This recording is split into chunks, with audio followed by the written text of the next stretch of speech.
On Saturday, their GM, Zach Kleiman, took responsibility, saying, quote, urgency is a core principle of ours. So deciding to go on with the move, he did not give a reason for the firing. At the time of it, they were 5th in the West with 9 games remaining. That's what happens on Friday.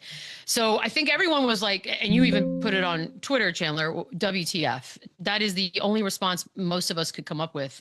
What are you thinking?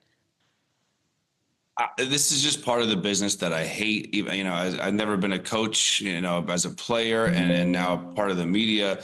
It just doesn't make sense. And I don't know Taylor Jenkins from Adam. I've never met the guy, but from an outside looking in, he's been an unbelievable coach. You just said it. He's the most winning coach in the history of the Grizzlies. He seems like a player's coach. I understand that their offense has shifted a little bit. He kind of went away from pick and roll, and now they're kind of doing all this other movement, cutting stuff. They haven't beaten a lot of great teams.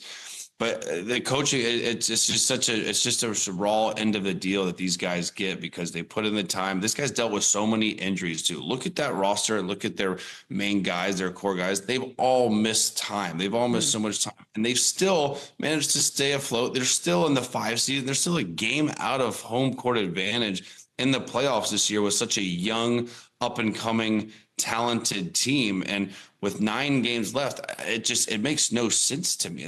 Maybe it's something personal. Maybe there's something we don't know in that locker room that these guys weren't rolling with Taylor Jenkins. But from the outside looking in, this guy's a brilliant basketball mind. Seems like a great dude, and he's made the most of what this team has been with the health issues that they've been through. So I don't get it. I don't understand it. I don't know him.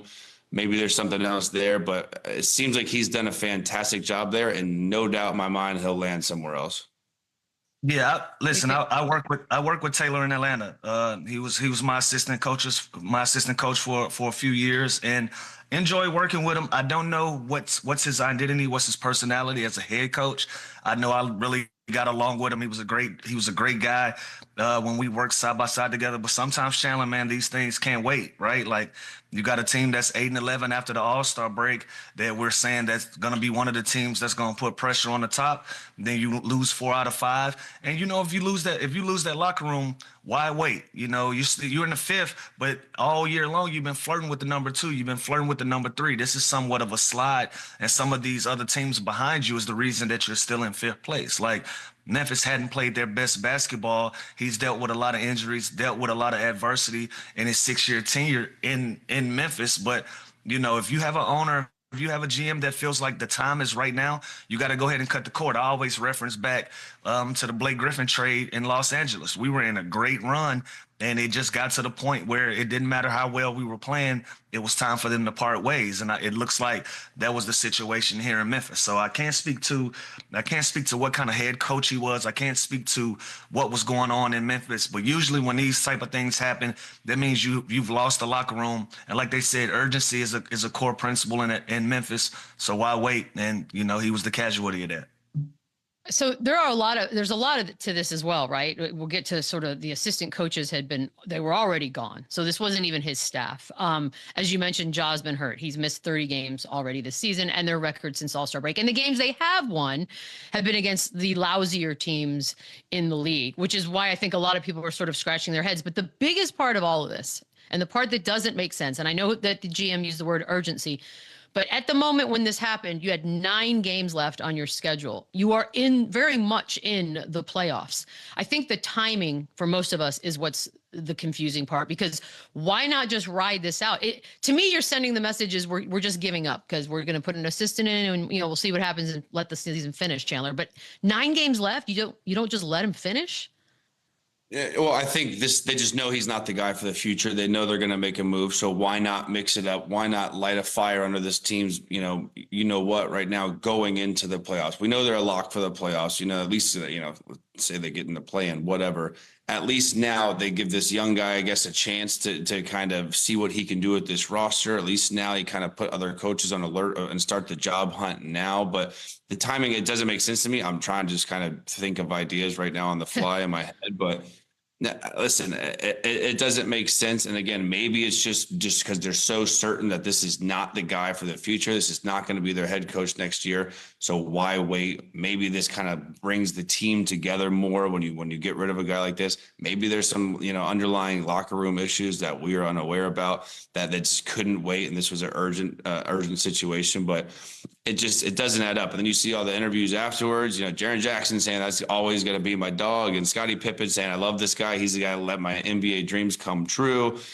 Desmond Bain, who was, he's been there with him the whole time. And so these players all have these relationships with him. We never seen any of the videos or heard about any of the controversy with this guy. So again, the timing was the weirdest thing, but clearly Kleiman and that front office knows that he's not the guy for the future. And they wanted to make a move now, and they sure did. Here's where I disagree, though, Beetle.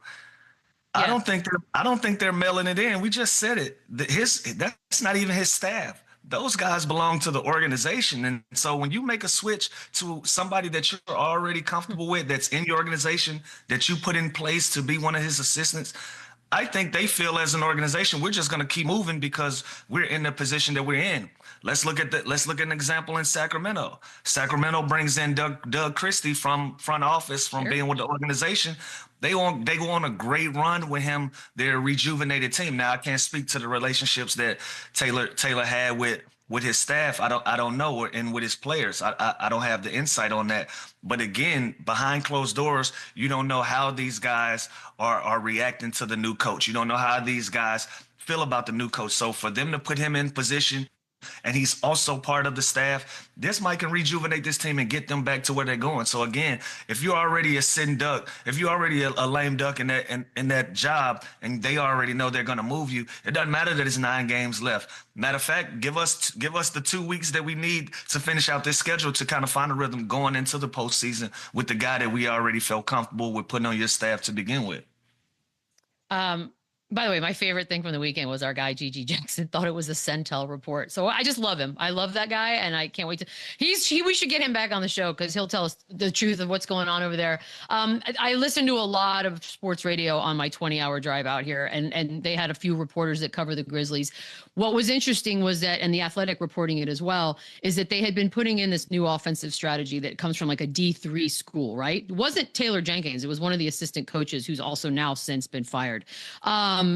And Ja Morant was on board at first and then was not on board. So I'm kind of wondering, like, when you have a guy like Ja Morant, who's obviously the face of the team, Lou, and you're trying to figure this out, and now you've got a whole new coaching staff in place. Is the idea that we're still building around Ja Morant? Like, what do you feel like the Grizzlies are looking to do next? That's what it looks like. It looked like it was going to be either Ja or Taylor, and you've heard the rumors about maybe Ja being traded in the summer, maybe being moved in the summer. You've heard it, whether it's NBA Centel or some of these anonymous sources that we get from time to time, and all of these things. But this is an organization that's committed to their star player. And talk about putting pieces around him. He got a bunch of pieces around him, got a lot of talent. It looked like the issue that they're having in Memphis is coaching, is scheming. How are we going to go about business? What is our identity? What is our culture? How are we going to play basketball that's going to get us over the edge of some of these other teams? If you're looking around the league, the teams that are the best right now are, for lack of a better word, up-and-coming teams. Like OKC is an up-and-coming team.